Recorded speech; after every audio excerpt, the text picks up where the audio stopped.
기원전 4년 사망한 헤롯 왕 유아살에는 서기 6년 황제로부터 유대왕 칭호를 받으려고 로마에 갔던 아겔라오를 유대인들이 모함하면서 써먹은 탄원서, 이름만 바꾸고 재사용한 거짓말입니다.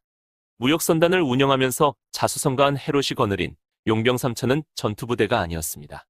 예루살렘, 성전산 석축공사를 비롯하여 가이사라, 사마리아, 여리고 등 도시건설 주역 공병부대였습니다. 요세푸스 기록에 보면 헤롯이 6년에 걸쳐 건설한 마사다요새 왕궁은 수천 명이 몇 년간 충분히 먹을 수 있을 분량의 식량 저장고와 수조를 만들었다고 했는데 헤롯의 업적 중 극히 일부를 왜곡한 것이고 헤롯을 나쁘게 평가한 대표적 사례입니다. 헤롯의 업적 중에는 고질적인 유대 종파 분자들, 갈등을 해소하려고 노력한 흔적도 발견할 수 있습니다. 시온산 중턱에 하스몬 궁전이 있는데도 불구하고 시온산 정상에 다시 궁궐을 지었습니다.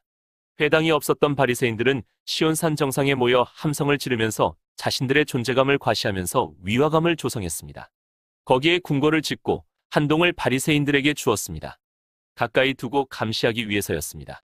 성전산 석축공사가 끝나고 기원전 15년 성전 본당 준공식 때 극동지역 사령관 마르쿠스 아그리빠는 100마리 황소를 선물하고 참석하면서 사람들은 고기를 배불리 먹었습니다. 그때 독수리 석상도 여인의 뜰에 세웠습니다. 안토니오스의 망루에 독수리 깃발을 세우면 유대인들이 말썽을 피울 것을 미리 알고 대안으로 만들었습니다. 성전산 석축공사와 도시 건설이 끝난 다음 3천의 용병을 해산하면서 퇴직금을 주고 정착을 원하는 사람들에게 욥바를 비롯하여 갈릴리 등지에 집성촌도 만들어 주었습니다. 용병을 해산하고 난 다음 여인의 뜰에 있던 독수리 석상을 누군가가 부수는 망치 소리가 요란하게 들려왔습니다. 범인은 어이없게도 나이 어린 학생이었습니다. 어린 학생에게 벌을 줄 수 없어서 학생을 잘못 가르친 마띠아스와 또 다른 랍비를 헤롯이 신문했습니다. 마띠아스는 선처를 바라기는커녕 요소를 늘어놓았습니다. 모세가 야훼께 배우고 자신이 깨달은 그 율법을 우리가 존중하고 모세가 써서 후손들에게 넘겨준 그 율법을 우리가 당신 명령보다 더 중요하게 준수하였다고 하더라도 조금도 이상하게 여겨서는 안 됩니다. 따라서 우리는 죽음을 당하겠으며 당신이 우리들에게 괴롭힐 수 있는 모든 형벌을 기쁨으로 받겠습니다. 독수리 깃발과 석상 훼손은 로마 황제에 대한 도전이라서 관용이 있을 수 없었습니다. 마띠아스와 또 다른 랍비를 화형에 처하고 독수리 석상을 다시 만들게 했습니다.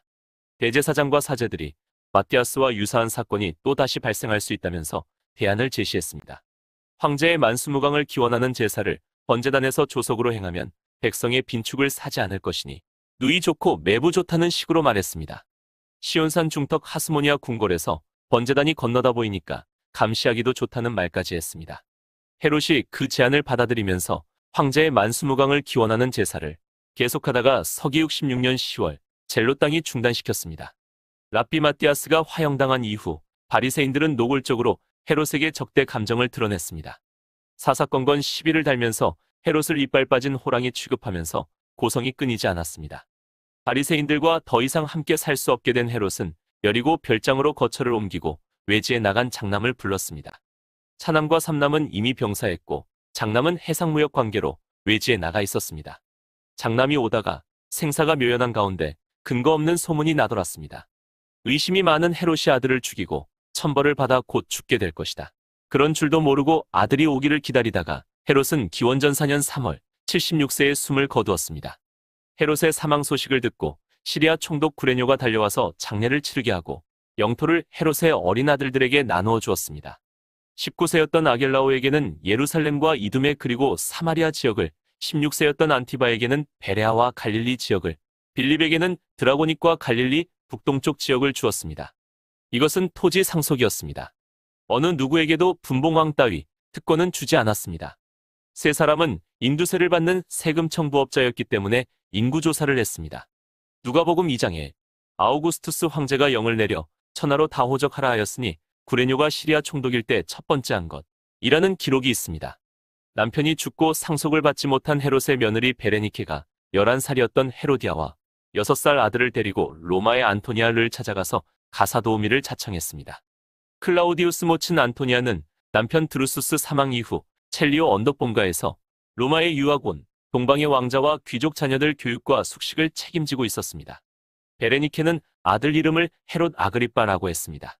마르쿠스 아그리빠가 성전 본당 준공식에 참석하여 청동 포도주 잔과 황소 100마리를 선물한 적이 있었고 그의 이름을 빌리면 유대인들 환심을 살 거라고 생각했습니다. 그 모습을 보면서 안토니아가 칭찬을 아끼지 않았습니다. 망측한 종교적 관습이 눈에 거슬리긴 하지만 베레니케는 정직한 내 친구랍니다.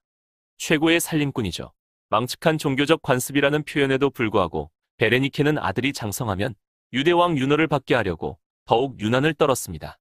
서기 6년 구레뇨가 유대를 왕국으로 존속시키려고 29세가 된 아겔라오에게 아우구스투스 황제로부터 윤호를 받아오라고 로마로 보냈습니다.